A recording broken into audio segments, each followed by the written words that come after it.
Okay, so we are here again for the last lab tool that we can use for our programming. So in your LMS account, just navigate to September 21 to 27.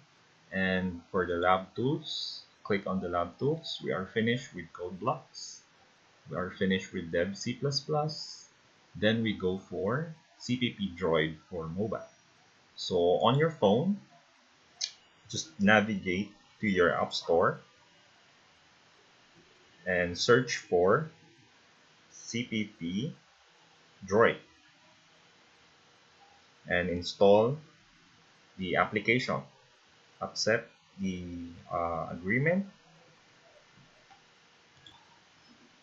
After finishing the installation,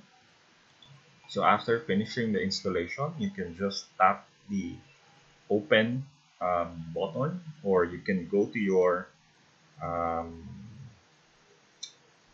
app gallery, and this is the app droid, CPP droid app. So just tap the droid, and it would extract the files or the libraries for your mobile. So warning, it will have some downloading for the libraries of your C++.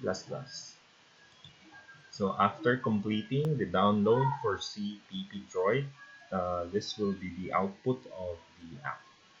So just wait for the next videos on how to go around this application. Okay.